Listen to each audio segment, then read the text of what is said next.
I get emotional. I don't usually cry.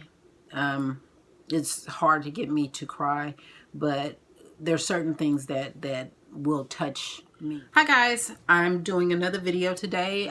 If you see me in the same thing, it's because I did the video the same day. I want to talk about the violence in school, or guns in school, should I say. I received a text Wednesday from my daughter. If y'all know me, you know that we just put our child in college.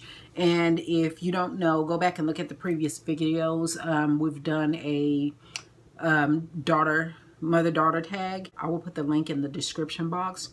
But Wednesday, we had, I went to work and we had a banquet, an awards banquet that was going on. So I text her and I text my other daughter so that they wouldn't call me or text me while I was at the awards banquet. And I told them I'll call them later or text them later if they needed to talk, or just text me and leave a message so that way I can respond through text.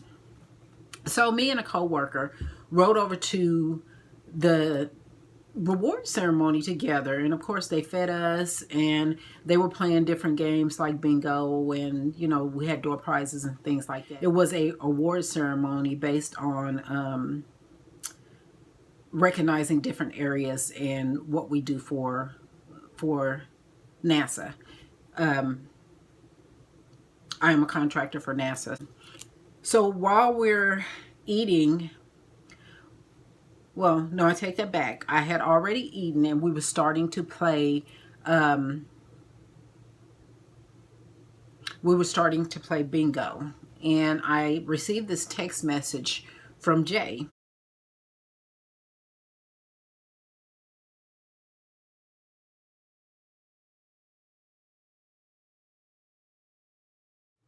And the text message reads, and I will put it in the description box. Well, no, I'm sorry. I will put a screenshot of the text message in this video. But the text reads, there is a person in our dorm with a gun. So I immediately go into panic mode. I'm scared because I don't know what this person is going to do. I don't know where my child is. I don't know how safe she is, or if the person's already, you know, if they're looking for someone or if they're shooting at someone. I don't know. So I immediately get scared. So the first thing I do is I text her back and I said, I need you to call 911. I'm going to need you to put your phone on silent, go in your dorm, lock the door, and get up under the bed. I said, just keep me posted, but silence your phone. So I don't hear from her for a while. So I'm scared. They're playing bingo and for money and I can't focus. So I don't know. I could have won something. I have no idea. I just could not focus. And my co-workers, you know, they're all asking me, is she okay? Is she okay? I don't know at this point because she's not replying back. So I'm getting scared. I don't want to call her because that means that she's going to have to talk to me. So they're going to hear voices and they're going to, you know, so I don't know what's going on at this point. So later, probably about 15 minutes later, 15, 20, it might have been less than that. But when you're a scared parent, you panic and your time is going slow because you're not hearing from, you don't know, you know, what's going on or anything like that. So probably about 15, 20 minutes later, I get this text and she says, oh, I'm not at the dorm. I'm at practice. Yeah.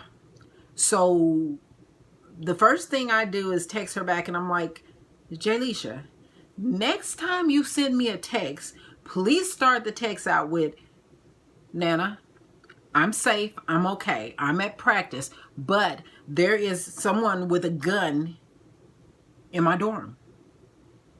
That way my heart won't drop and I'm sitting here thinking, okay, I need to go get my husband, you know, I need to go to my husband's job and we need to drive to Columbus. That was the first thing on my mind because I'm terrified. I don't know what's going on. In the meantime, they're posting on Facebook and social media that the campus police and the Columbus, Georgia police are have the dorm on lockdown. For those that are in the dorm, they have to stay in the dorm. And those that are not, they are not allowed to come back to the dorm. until all is clear. So they're doing an extensive search of all the dorm rooms to see if they can find this person with a gun. This type of stuff scares me because you see all these kids that are getting shot up in getting shot up at school. Why? What in what are these people thinking that they should just go up to a school and just start shooting innocent people? I mean, what are they thinking? Why?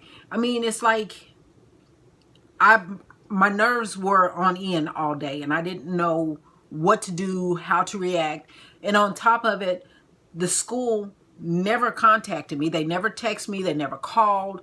Nothing. I found out from her what was going on. Now, some of the parents got texts and calls and some of them didn't. Me and my husband are on her emergency contact list. Neither one of us got a call. So I forwarded him the message and he's like, where is she? What's going on? Did you tell her what to do? So I'm like, yeah, this is what I told. He said, okay, just keep me posted. So they did the search and they didn't find anybody. They said, I get a letter. Well, they sent out a letter and I did not even receive the letter. So of course I've got to contact the school to see why am I not, my number not being utilized when something like this happens. You have parents that are getting the messages, but I didn't. So I have to find out from my child. Lord forbid something had happened to my child and I have to wait to see it on the news or, something like that. I don't want to find that type of stuff out on social media or the news about something that's going on in my child's college. So, like I said, they didn't find anybody. They said he must have left or whatever the case may be.